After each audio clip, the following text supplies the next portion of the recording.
Hello, I'm Bill Bullard with RCAF USA, the voice of the independent cattle producer in the United States of America. Well, on October 5th, 2021, just 2 days before the United States House Agriculture Committee held its historic hearing to review the state of the U.S. livestock industry, Texas A&M University issued its 180-page book titled The U.S. Beef Supply Chain: Issues and Challenges.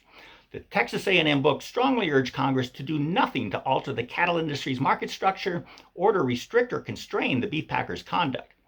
Now, dropping its book just 2 days before the hearing gave Texas A&M a unique opportunity to directly influence Congress, and it used that opportunity to warn Congress that it should use, and I quote, extreme caution in making changes to a system that has grown organically over time to reward high-quality beef production in a way that acknowledges regional differences throughout the country. Now, that was a lobbying ploy that would make even the high-powered K Street lobbying firms envious. So let's look at how Texas A&M delivered such a powerful blow to those supporting mandatory country of origin labeling, or MCOOL for beef, and the Grassi Tester bill, the 5014 bill that restores competition for cattle. Now, Texas A&M doesn't want Congress to intervene in the cattle market.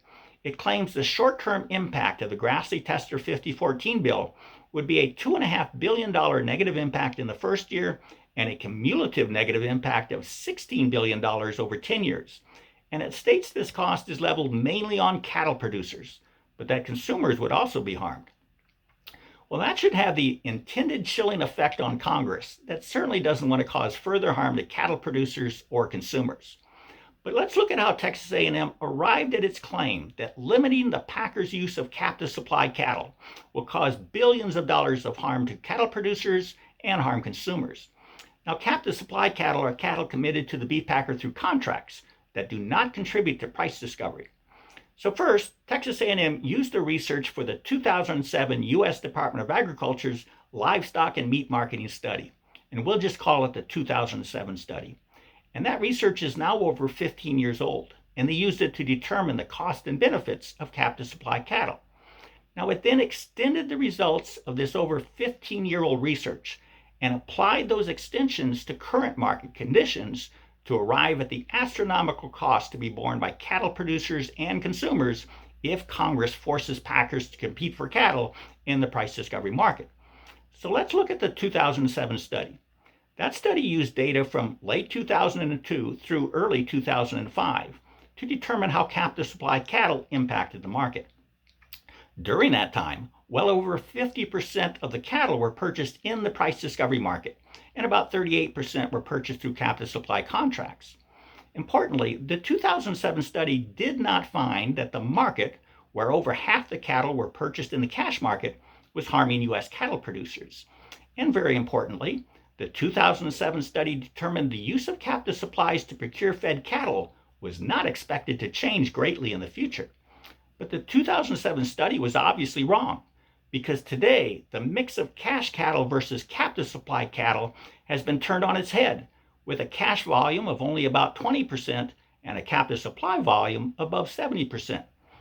So using market information data that was over 15 years old, and the results of a 2007 study that was based on a marketplace where well over half the cattle were sold in the cash market, and where the percentage of cash versus captive supply cattle was not expected to change, Texas A&M nevertheless effectively manipulated the data in order to show harm to U.S. cattle producers where no harm was previously found.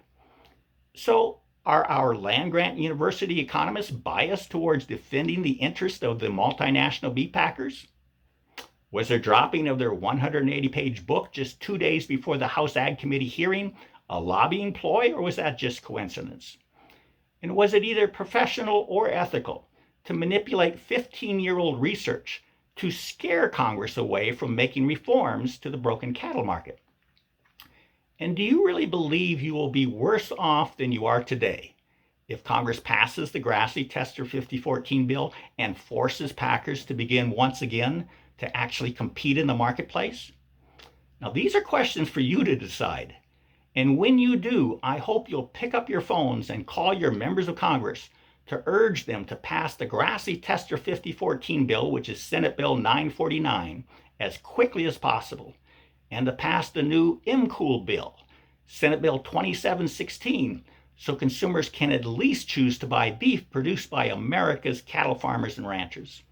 So to learn more and to help us ensure your markets remain competitive, visit our website at r-calfusa.com, and to learn about ImCool, go to labelOurBeef.com. That's www.labelOurBeef.com. With that, have a productive week. Thank you and goodbye.